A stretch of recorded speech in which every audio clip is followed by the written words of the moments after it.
8 જેટલા સ્થળો પર આગ લાગી હતી। તેમાં લીમખેડાના ચોલાકોટામાં મકાનોમાં ભીષણ આગ લાગી હતી। ચીલાકોટાના મેડા ફળિયામાં આગ લાગી હતી।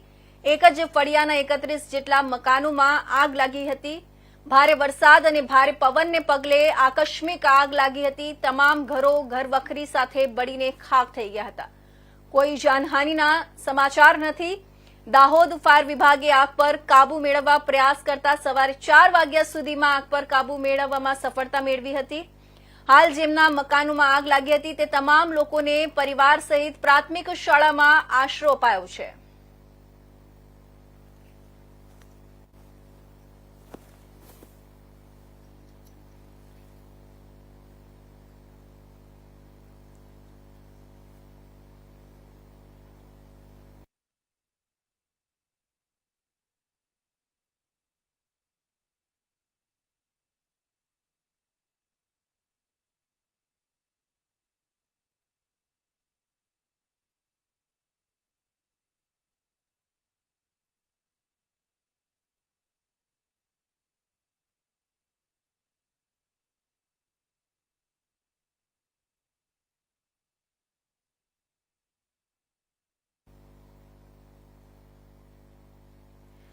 તો દાહોદમાંથી એક મોટા સમાચાર આપતા કહીએ તો ગઈકાલે જિલ્લાના વિવિધ વિસ્તારોમાં આગજનીની અનેક ઘટનાઓ સામે આવી છે। ખાસ કરીને લીમખેડાના ચોલાકોટા ગામમાં ભીષણ આગે દહેશત ફેલાવી હતી।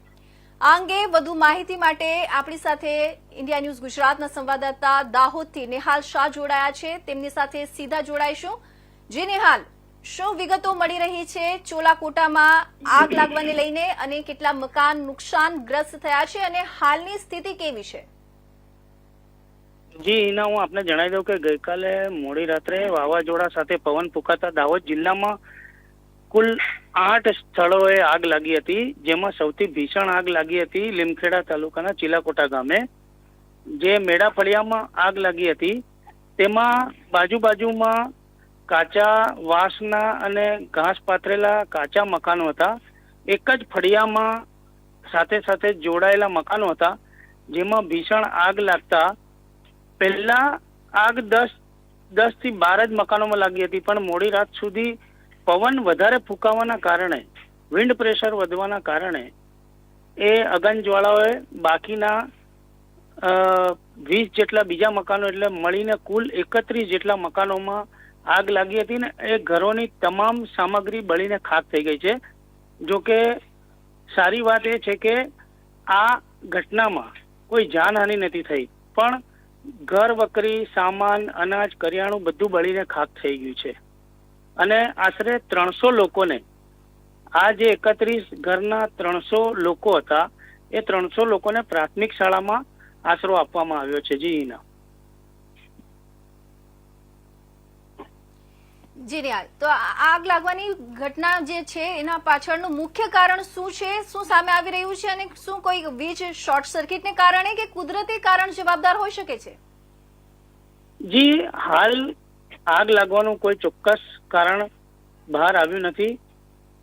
એડમિનિસ્ટ્રેશન અને પોલીસની ટીમ સ્થળ ઉપર છે, ચકાસણી અને તપાસ ચાલી રહી છે, પરંતુ નક્કર કારણ ઇન્વેસ્ટિગેશન પછી જ બહાર આવશે। પણ હાલ જે સ્થળ છે ત્યાં આગ ઉપર સવારે 4 વાગ્યા સુધીમાં કાબુ મેળવી લેવાયો હતો અને બાકીના પણ એ ફળિયામાં ઘરો હતા તેને આગની ચપેટમાં આવતા બચાવી લેવામાં આવ્યા છે।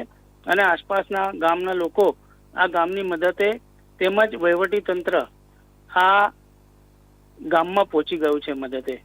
જી હિના। જી, તો જેમ કે નિહાલ જણાવી રહ્યા હતા કે ચોલાકોટાના મેડા ફળિયામાં એક જ ફળિયામાં 31 જેટલા મકાનો બળીને ખાખ થયા છે। આગ એટલી વિકરાળ હતી કે ઘરો સાથે ઘર વખરી પણ બળી ગઈ હતી। સૌભાગ્ય કોઈ જાનહાનિ નથી નોંધાઈ અને દાહોદ ફાયર વિભાગે સતત પ્રયત્નો બાદ સવારે 4 વાગે આગ પર કાબુ મેળવી લીધો। હાલ આગથી અસરગ્રસ્ત તમામ પરિવારજનોને નજીકની પ્રાથમિક શાળામાં આશરો આપવામાં આવ્યો છે। સ્થાનિક પ્રશાસન પણ રાહત કાર્યોમાં લાગી ગયું છે। તો નિહાલ, આપનું ખૂબ ખૂબ ધન્યવાદ। હવે સમાચાર